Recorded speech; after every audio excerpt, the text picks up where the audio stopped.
Hello everyone, आप सब कैसे हैं। मैं उम्मीद करता हूं कि बहुत अच्छे होंगे और अपनी पढ़ाई को बहुत अच्छे से कर रहे होंगे। मैं Akash Kumar Bhadana ICT virtual classroom में आपका बहुत बहुत स्वागत करता हूं मेरे प्यारे बच्चों।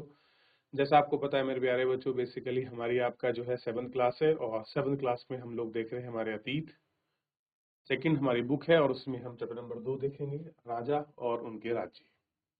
अब राजा है तो उनका राज्य भी होगा, क्योंकि बिना राज्य के तो राजा की कल्पना ही नहीं की जाती। ठीक है ना।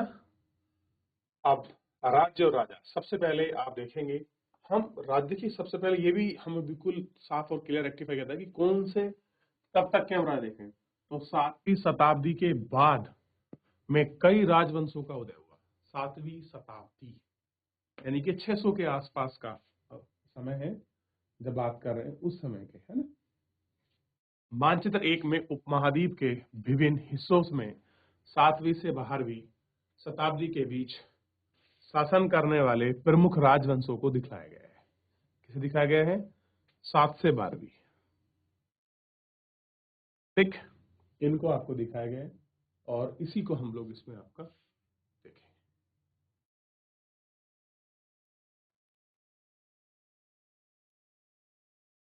देख लीजिए।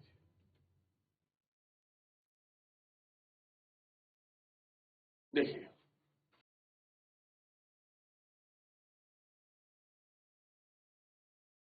गुर्जर प्रतिहार, राष्ट्रकूट, पाल, चोल, चौहान के स्थान का निर्धारण कीजिए।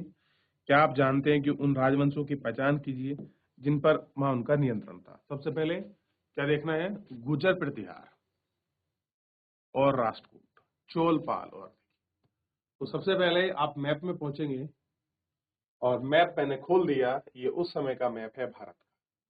ठीक, आप देखिए, यहां देखेंगे ये है गुर्जर प्रतिहार। ठीक, गुर्जर प्रतिहार के बगल में ये है चंदेल। ठीक है, चंदेलों के साथ नीचे देखिए ये है राष्ट्रकूट और राष्ट्रकूट के बाद ये है चोल, ये है चेल और ये है पंडेन। कावेरी नदी चोल और चेल के बीच में क्या बनाती है? आपकी प्राकृतिक सीमा बनाती है। इनके बीच, चोल और चेल साम्राज्य के बीच, इतना आपको ध्यान रहना चाहिए। ये इसके बीच आपकी जो है सीमा बनाती है। ठीक, इतना आप इसको देख लीजिए।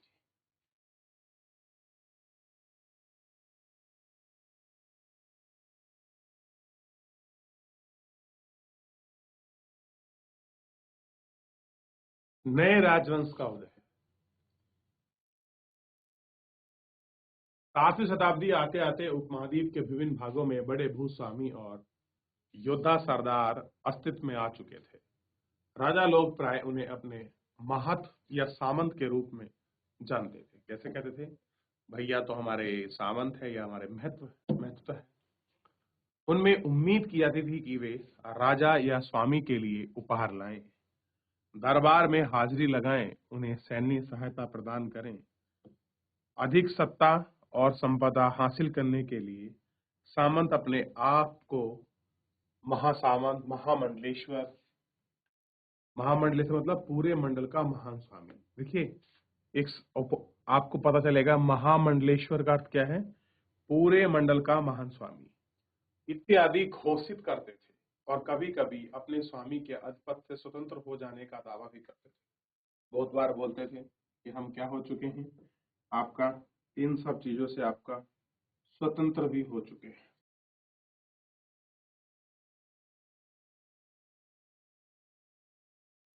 इस तरह का एक उदाहरण दक्कन में राष्ट्रकूटों का था। शुरुआत में वे कर्नाटक के चालुक्य राजा के अधीन थे। 18वीं शताब्दी के मध्य में एक राष्ट्रकूट प्रधान दंती दुर्ग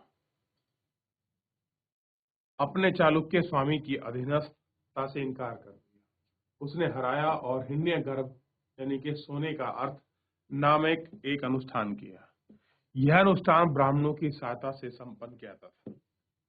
यह माना जाता था कि इसमें यजक जन्मना क्षत्रिय होते हुए भी क्षत्रिय के रूप में दोबारा छत्रवृत्ति प्रदान करता था कि अगर वो आपका क्षत्रिय ना भी हो तब भी वो आपका छत्रता, वो आपका प्रदान करता था। ठीक, कुछ अन्य उदाहरण में उद्यमी परिवारों के पुरुष और अपनी राजशाही कामगाही करने के सैन्य कौशल इस्तेमाल किया जाता था। मिसाल के तौर पर कदम, मयूरमशन, गुजर प्रतिहार हरिश्चंद्र ब्राह्मण थे। गुजर प्रतिहार हरिश्चंद्र क्या थे? ब्राह्मण थे। उन्हें अपनी परंपरागत पेशा छोड़कर शस्त्र को अपना लिया और क्रम से कर्नाटक और राजस्थान में अपना सफलतापूर्वक राज्य स्थापित किया।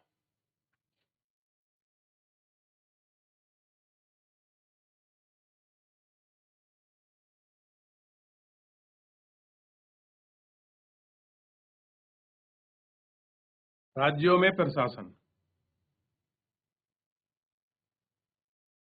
राज्यों में जो प्रशासन है उसको देखते हैं। इन राज्यों में से कईयों ने महाराजा धीराज यानी राजाओं का राजा, तिरुभवन, 3 भवन का स्वामी, इस तरह की भारी भरकम उपाधियां धारण की।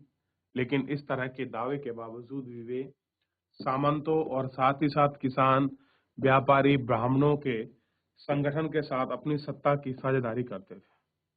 क्या करते थे? इस तरह की अपनी साझेदारी वो आपका किया करते। ठीक, इन सभी राज्यों में उत्पादकों अथवा किसानों, पशुपालकों, कारीगरों से संसाधन इकट्ठा किया। इन चीज से इनको संसाधन इकट्ठा किया। इनको अक्सर अपने उत्पादों का एक हिस्सा त्याग दिया जाता था, बांध दिया जाता था, और कभी कभी इस हिस्से को लगान मानकर वसूला जाता था, क्योंकि प्राप्त करने वाला भूस्वामी होने का दावा करता था और राजस्वामी व्यापारियों से लिया जाता था। इनसे करते थे, जो व्यापारी है उनसे आपका लिया जाता था। ठीक है, अब है 400 कर का जिक्र। ये 400 कर कहाँ लिए गए थे? तमिलनाडु के शासन करने वाले, आखिर तमिलनाडु में शासन करने वाले चोल वंश के अभिलेखों में विभिन्न कर यानी कि 400 से भी ज्यादा कर सूचक शब्द मिलते हैं। सबसे अधिक उल्लेखित वेदी, जो कि नगद की बजाय जबरन श्रम के रूप में लिया जाता है, यानी कि बेटी वेदी एक प्रकार का कर था जो आपका लेबर रूप में लिया था, जबरन। ठीक है, यानी कि जबरन श्रम में आपका कदमदाई यानी कि भूमि राजस्व था। ठीक, मकान पर छज्जा डालने वाले पर कर, खजूर या ताड़ के पेड़ पर चढ़ने वाले के लिए सीढ़ी का इस्तेमाल करने वाले कर, कल लगाने में पारिवारिक संपत्ति का उत्तराधिकार हासिल करने के लिए कर। ठीक, इन सब चीजों का जो कर है वो आपका लगाया जाता था। और क्या आप इसमें जान सकते हैं कि किस प्रकार का कौन सा कर आपका लगता था? और ये हमने देखा। ठीक, ये देखिए, तो ये करों का उल्लेख हमको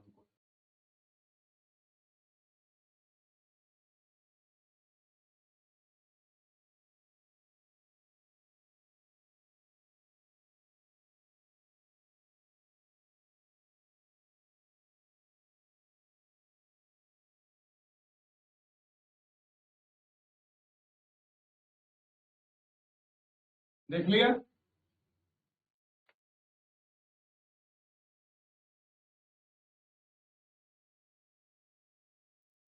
चलिए, कह रहे क्या आज कोई इनमें से कर आपका वसूला चाहता है? तो हाँ, पारिवारिक संपत्ति के उत्तराधिकार पर आपका कर लगता है, भू राजस्व पर भी टैक्स लगता है, और अगर जबरन तो कोई कर नहीं है ऐसा। ठीक, तो आज भी कुछ हैं जो उनसे कुछ आपके मिलते जुलते या उससे ऐसा है। अब देखिए, ये संसाधन राजा की व्यवस्था का वित्तीय आधार है, यानी कि जो भी रिसोर्सेज के बेसिस पर जिनको हम टैक्स लेते थे, ये सारे टैक्स आपके वित्तीय आधार थे, और साथ ही मंदिरों और दुर्गों के निर्माण में भी इस्तेमाल किए होते थे। संसाधन उन युद्धों को लड़ने में इस्तेमाल किए जाते थे जो आपका लूट की शक्ल में धन मिलते थे तथा जमीन और व्यापारिक मार्गों का प्रयोग संभव बनाते थे। क्या करते थे? व्यापारिक जो मार्ग हैं उन मार्गों को आपका संभव बनाते थे। ठीक। राजस्व वसूली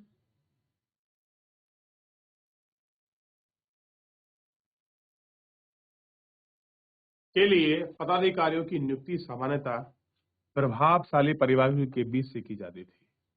प्राय वंशानुगत होती थी। सेना भी एक था, इसमें कई बार राजा के निकट संबंधी ही अपने ओहदे पर होते थे। कैसे थे? तो आपका निकट संबंधी है वो कहाँ होते थे? अपना जो ओहदा है, जो अपना पद है, उस पर वो हुआ करते थे। ठीक।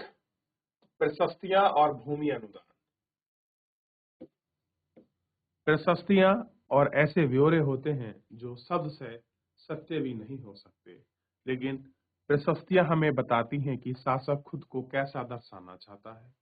मिसाल के लिए सूरवीर, विजयी योद्धा के रूप में, या विद्वान ब्राह्मण द्वारा रची गई अक्सर प्रशासन की मदद करते थे। तो चीजें अलग थी। अब प्रशस्तियां मतलब होती है किसी के बारे में कोई चीज उल्लेख करती है। पहले प्रशस्तियां हस्तलिखित थी, कुछ तांबू लिपि में होती थी, कुछ ताम के पात्र द्वारा आपके लिखी और आपका रची जाती थी। उनको हम लोग आपका बोलते हैं। ठीक। और उनको आपका देखते हैं ये क्या बताती है।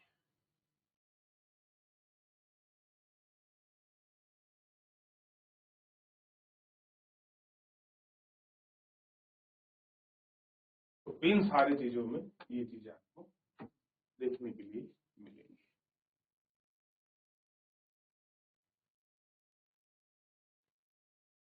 अब है नाग भट्ट की उपलब्धियां। कई शासकों ने प्रशस्तियों को अपनी उपलब्धियों का व्याख्यान किया है। अब कोई राजा है, प्रशस्ति यानी कि अपनी प्रशंसा में लिखी गई कोई चीज, उसमें अपनी उपलब्धियों का व्याख्यान का मतलब होता है जिस तरह से आज की गवर्नमेंट ने क्या क्या किया है उसके बारे में पोस्टर, बैनर, अखबार और अपनी वेबसाइट को जारी करती है, उसी प्रकार से ही है। पिछले साल गुप्त शासक समुद्रगुप्त की प्रशस्तियों के बारे में संस्कृत में लिखित की गई ग्वालियर मध्य प्रदेश में एक प्रशस्ति में प्रतिहार नरेश नाग भट्ट के कामों का वर्णन इस प्रकार किया गया है। आंध्र, सैंधव, विदर्भ का हिस्सा, कलिंग उड़ीसा का एक हिस्सा। राजा तभी धान्य से होगा जब वे राजकुमार थे। उन्हें कन्नौज के शासक चक्रयुद्ध पर विजय किया। ठीक। इनको हम लोग आपका देख सकते हैं कि चक्रयुद्ध क्या है।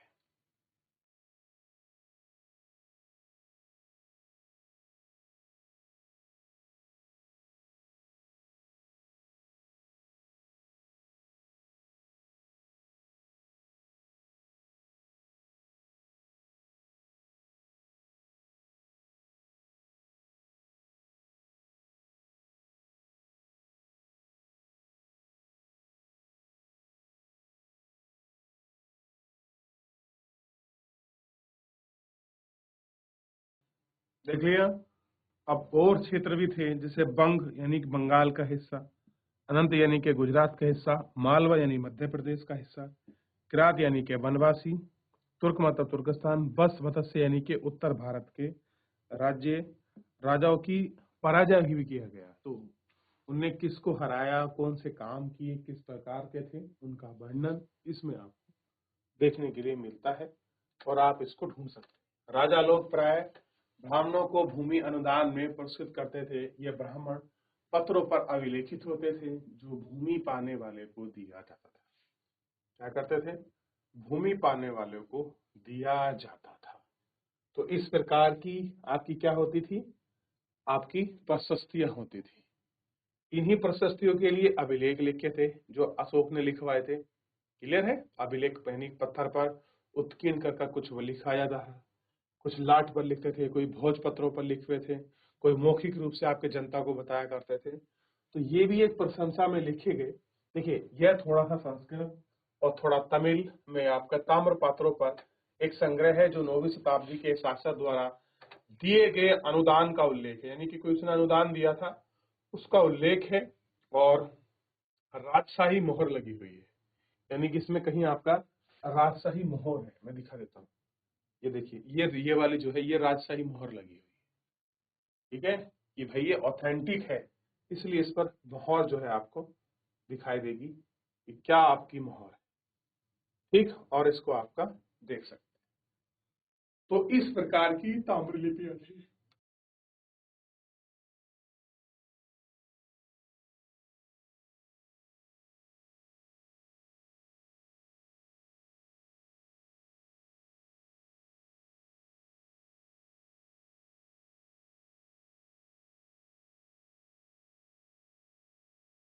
देख लिया।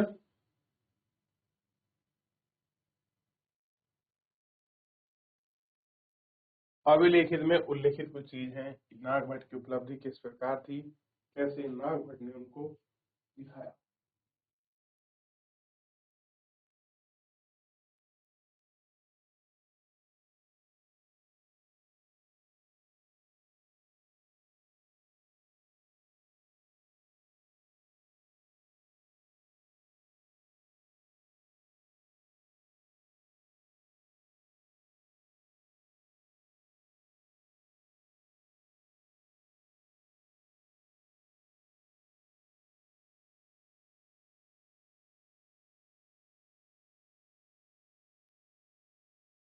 देख लिया, चलिए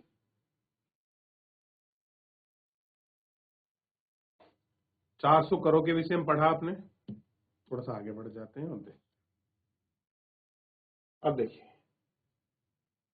भूमि के साथ क्या क्या दिया जाता था।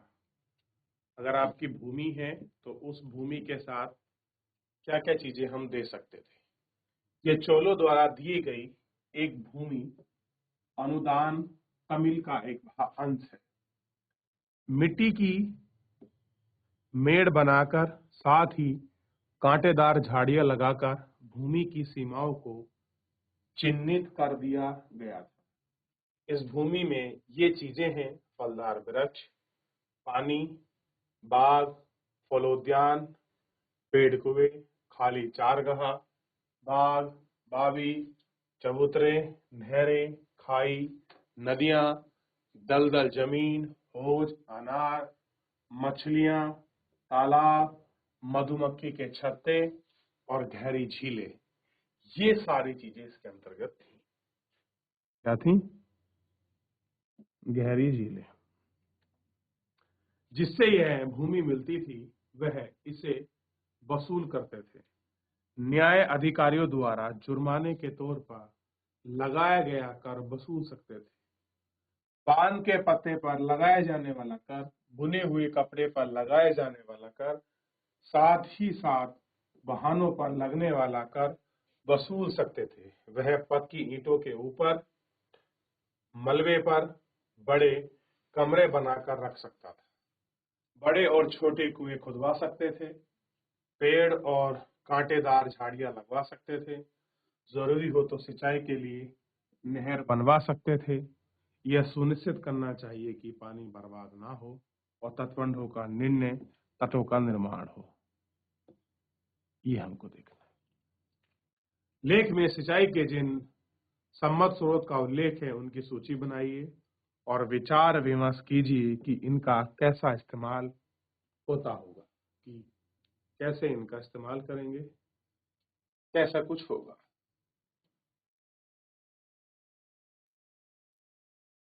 ठीक, और देखिए 12वीं शताब्दी में एक बृहद संस्कृत काव्य की रचना की गई जिसमें कश्मीर के शासन के बारे में, कन्नड़ की राज तरंगिणी है उसकी बात कर रहे हैं। कहाँ के? संस्कृत में लिखे गए काव्य हैं जिसमें कश्मीर के शासन के बारे में बताया गया है और इतिहास में दर्ज है। इसे कल्हण के नामक एक रचना के द्वारा कल्हण अपने वृत्तांत में लिखते हैं कि कल्हण की है राज तरंगिणी। ठीक, शिलालेखों, दस्तावेजों, प्रत्यक्षदर्शियों में वर्णन किया है और इतिहासों को समेटते हुए अनेक तरह के स्रोतों का इस्तेमाल किया है। प्रशस्तियों के उल्लेख में से भी विभिन्न अक्सर शासकों और उनकी नीतियों के बारे में आलोचनात्मक रूप दिया है। इसके लिए 12वीं शताब्दी की ये असाधारण ग्रंथ है। कैसा है? असाधारण ग्रंथ है और इसके विषय में हमें पता है। ठीक है, ये आप इसको देख सकते हैं।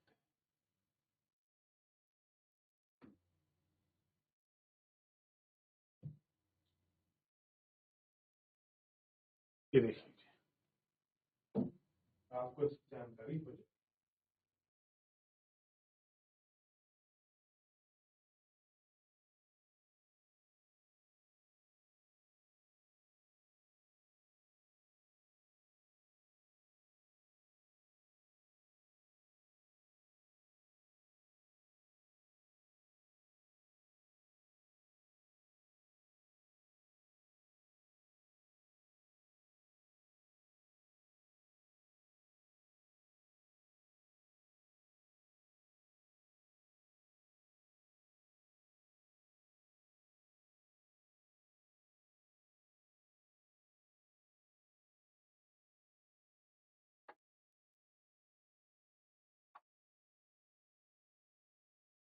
देख लिया बच्चों, एक बार देख लीजिए भूमि के साथ क्या था, कैसे कुछ था। एक बार देखिए, क्या भूमि केवल दान के काम में आती थी, किसी और कार्य में?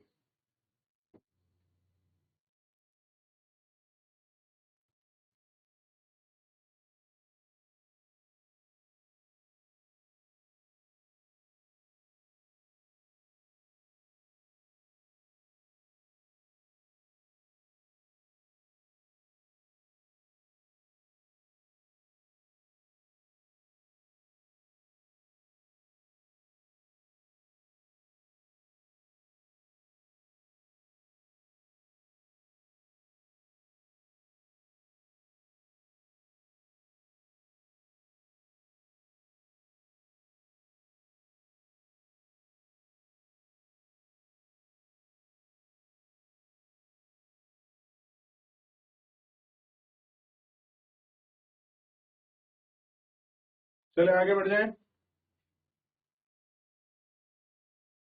चलिए,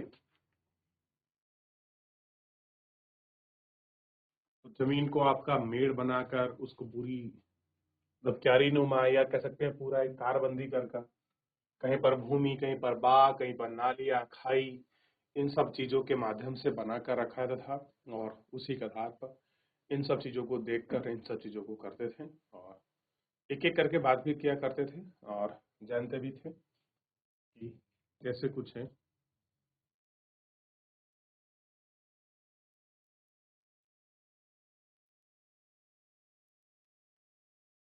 भूमिया और प्रशस्तियों के बारे में भी हम देखते हैं।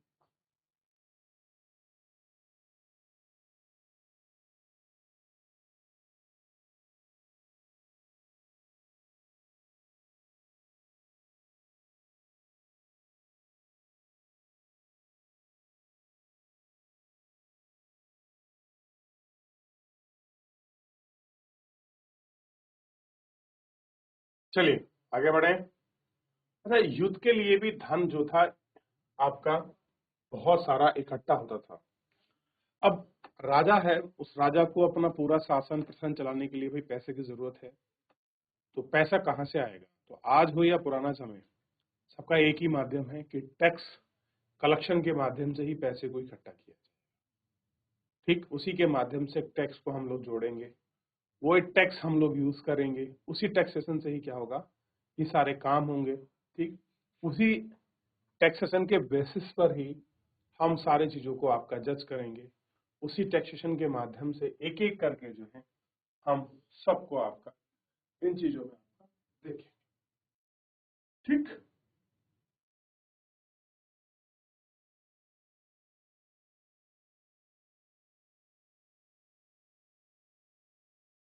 ठीक है। चलिए, तो एक बार पीछे इतना पढ़ा है, एक बार देख लेते हैं कि कहाँ तक थे।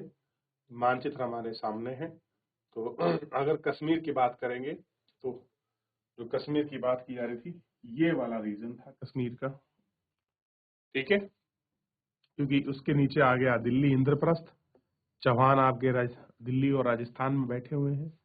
गुर्जर प्रतिहार मध्य प्रदेश के क्षेत्र में आपके जमे हुए हैं और चंदेल आपके खजुराहो में है। ठीक, इसको आप अच्छे से देख सकते हैं कि चंदेल कहाँ पर है आपका, खजुराहो में है। तो ये सारी चीजें हैं जो आपको दिखाई देंगी फर्स्ट फ्लोर से।